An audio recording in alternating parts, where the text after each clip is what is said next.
নমস্কার বন্ধুরা, শুভ সকাল। তোমরা সবাই কেমন আছো? আশা করছি তোমরা সবাই খুব ভালো আছো, সুস্থ আছো। আমরাও খুব ভালো আছি। সুচন্দ্রা জর্দার ভ্লগে তোমাদের সকলকে স্বাগত। যে যেখান থেকে আমার ভ্লগটা দেখো তাদের সকলকে অসংখ্য ধন্যবাদ। আর আমার যে তোমার বন্ধুরা রয়েছে তাদের সকলকে শুভ সকাল। তো আশা করছি তোমরা সবাই খুব ভালো আছো। তো আজকে আবার একটা নতুন দিন, নতুন সকাল, আবার একটা নতুন ভ্লগ নিয়ে চলে এসেছি। তো সকালবেলায় উঠে মনে করলাম ফুলগুলো তুলে রাখি। তো এই গাছটা নতুন এনে লাগিয়েছি। তো গাছের ফুলটা কেমন হয়েছে, কালারটা তোমরা অবশ্যই জানিও। এর আগের দিন যে ফুলটা ফুটেছিল তো সেটা গাছেই ছিল, তারপরে ফুলটা ফুটলে সেই জন্য মনে করলাম ঠাকুরের চরণে দেওয়া যাক। সেই জন্য তোমার ফুলগুলো আজকে সকালবেলায় উঠে তুলে নিলাম। তারপরে তোমার একটু ছাদে গেলাম। প্রচণ্ড রোদ, প্রচণ্ড রোদ আজকে, যেমন রৌদ্র তেমনও গরম। আর আগের দিন ভালোই বৃষ্টি হয়েছিল, কিন্তু আজকে তোমার সকালবেলা উঠে মনে হচ্ছে না যে বৃষ্টি হয়েছে। যাই হোক, তো খড়িগুলোকে একটু মেলে দিলাম, ভিজে গেছিলো। আর উনুনটাও কদিন বেশ প্রায় বৃষ্টি হচ্ছে, সেই জন্য উনুনটাও ভিজে রয়েছে। সেই জন্য খড়িগুলোকে শুকিয়ে মনে করলাম একেবারে রেখে দেবো, পরে যখন ধরো উনুনটা ঠিকঠাক হবে তখন তোমার ধরো রান্না করা যাবে। সেই জন্য ছাদেই তোমার খড়িগুলো আবার নিয়ে এসেছি। শুকানোটা ভালো হয়, ছাদে রোদটা বেশি পড়ে, আর নিচে তেমন অতটা রোদ নেই। আর কলে পরে তোমরা তো জানোই ঘেরা রয়েছে, সেই জন্য। যাই হোক, তারপরে তোমার সকালে যে জামা কাপড়গুলো ছিল একবার মেলা হয়েছে। তারপরে আবার ছেলেরা তোমার স্কুলে গেল, সেই জন্য ওদেরও কিছু জামা কাপড় নিয়ে একেবারে যা ছিল ধরো একেবারে ছাদে চলে আসলাম মেলে দিতে। তো সকালবেলায় ধরো ফ্রেশ হয়ে গেছি, সকালের রান্না বান্না খাওয়া দাওয়া মোটামুটি সবই হয়ে গেছে। তো চারিদিকে রোদ দেখে বুঝতেই পারছো প্রচণ্ড রোদ, আর হাওয়াও দিচ্ছে ছাদে। আর আজকের দিনটা এইভাবেই শুরু হয়ে গেল। তারপরে তোমার রান্না বান্না ধর আরও রয়েছে, তো রান্নাবান্না সেগুলো আস্তে আস্তে সেরে নেব।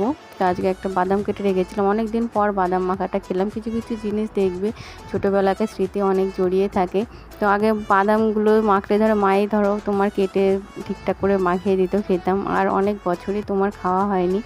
আর আমাদের বাড়িতে যে গাছটা ছিল একদমই ভালো না, তো গাছটা সেই জন্য তোমার কেটে ফেলা হয়েছে। তো এই বাদামটা তোমার পাশের বাড়ির দিদিভাই দিয়েছে, তো বেশ ভালোই খেতে, খারাপ না। তো একটু লবণ আর চিনি মাখিয়ে খেলাম। তো ছেলেরা যেহেতু খাবে সেই জন্য লঙ্কাটা দিলাম না, একসঙ্গে মেখেই তোমার অল্প করে নিলাম যে ওরা খাবে কিনা। যাই হোক, তো ওদের ভালোই লেগেছিলো খেতে। তো বাদাম টাদাম খেয়ে তারপরে ধরো ওরা স্কুল থেকে যেহেতু এসেছে সেই জন্য ধরো ভাত খাবে, সেই জন্য ওদের আবার খেতে দিতে হবে। আর এদিকে ধরো মোটামুটি এখন অনেকটাই বেজে গেছে, তোমার 4টে বাজার কাছাকাছি। ছেলে ধরো স্কুল থেকে চলে আসে 3:30-র মধ্যেই। তারপরে ও ছোটোটা বললো দই দিয়ে ভাত খাবে, তোমার টক মিষ্টি দই এটা। যাই হোক, ও দই দিয়ে ভাত খেলো, আর তোর দাদা তরকারি দিয়ে খেলো, লাস্টে একটু দই দিয়ে খেলো। তো আজকে রান্না তোমার ডাল করেছিলাম, একটা ভাজা করেছিলাম, মাছ ছিল। দই মিষ্টি আমার মতে আমার ছেলেরা খেতে খুবই ভালোবাসে। যাই হোক, তো আজকে একটু যাব বাবার বাড়ি। তোমার তালের রুটি করতে বলেছিলাম, সেই জন্য তোমার তালের রুটিটা ওখান থেকে করে নিয়ে আসবো। তো সুবিধা হবে, এখানে ধরো কেউই নেই, একা একা খুব অসুবিধা হয়, সেই জন্য যাব। আর তোমার একটু যাব তোমার শাড়ি কিছু ফলস লাগাতে দিতে হবে, পার পিকো ফলস ব্লাউজ এইগুলো একসঙ্গেই বেরোনো ধরো অসুবিধা হয়, সেই জন্য একবারে যখন বেরিয়েছি সেই জন্য তোমার একেবারেই বেরিয়ে সব কাজ এক হাতে সেরে নেবো। আবার ছোটো ছেলে তোমার ডাক্তার দেখানো রয়েছে, ও ডাক্তারটা দেখাবো। তো দেখো চান টান করে নিলাম, আজকে আমি আগে খেয়ে খাওয়া দাওয়া করে নিয়েছি, তারপরে চান টান করে পুজোটা করে নিলাম। আর আমার তোমার পুজো বলো যাই বলো, আমার নিজের যখন যেটা মনে হয় সেইভাবেই করি, বাধ্যবাধকতা রাখি না আর কি, খেয়েই করতে হবে কি না খেয়েই করতে হবে এরকম আর কি। যেহেতু মনে করলাম আজকে দেরি হয়ে যাবে, সেই জন্য খেয়ে তোমার চানটা করে তারপরে পুজোটা দিয়ে দেখো এখন বাইরে যাব। তো রেডি হয়ে গেছি, আর দুই ছেলেও ধরো রেডি হয়ে গেছে। তো তোমার এরপরে চান টানটা অনেকটাই বেলা হয়ে গেছে, আজকে সকালে এটা ওটা করতে অনেকটা দেরি হয়ে গেছিলো। তো এই শাড়িগুলোর মধ্যে মায়ের শাড়িও রয়েছে, আমারও রয়েছে। তো শাড়িগুলো পাড় আর পিকো করতেও, পাড় পিকো না করলে দেখবে শাড়িগুলো পরা যায় না। আর এই তাঁতের শাড়িটা তোমার আমার এক যা দিয়েছে, তো তাঁতের শাড়িটাও পাড় লাগাবো। তা না হলে ধরো ওই আঁচলটা যেহেতু জরির আঁচল, আঁচল বলছি, পাটটা যেহেতু জরি, সেই জন্য তোমার ধরো পায়ের সঙ্গে লেগে অনেক সময় ধরো জরিগুলো উঠে যায়। সেই জন্য মনে করলাম একেবারে ওটাকেও পাড় লাগিয়ে নিয়ে আসি। তো চলো।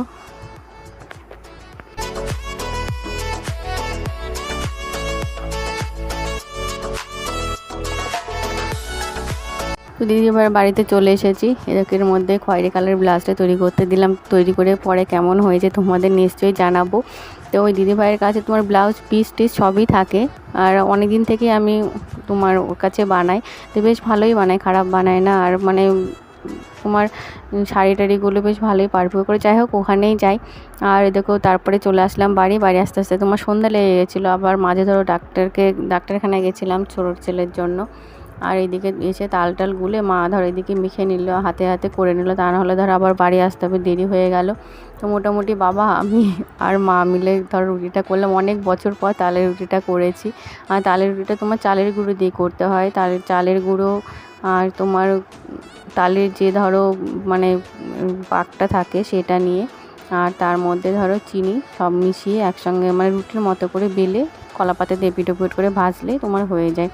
যাই হোক, তারপরে চলে আসলাম রাত্রিবেলায়। দেখো বাড়িতে রাত্রিবেলায় এসে এই দেখো আমাদের লালুগুলো সব দাঁড়িয়ে রয়েছে, শুয়ে রয়েছে। তোমাদের এর আগে বলেছি যে আমরা কোথাও হাট থেকে আসলে ওরা চলে আসে, দেখো চলে এসেছে।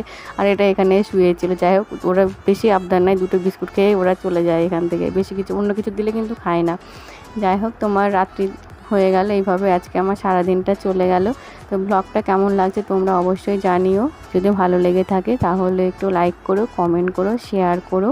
আর আমার যে নতুন বন্ধুরা রয়েছে আমার চ্যানেলটাকে সাবস্ক্রাইব করো, এইভাবে আমার পাশে থেকো আর আমার বন্ধুরা আমার সঙ্গে থেকো। আজকের মতো এই পর্যন্তই, পরের ব্লগে দেখা হচ্ছে। ততক্ষণ তোমরা সবাই খুব ভালো থেকো, সুস্থ থেকো। Tata, good night.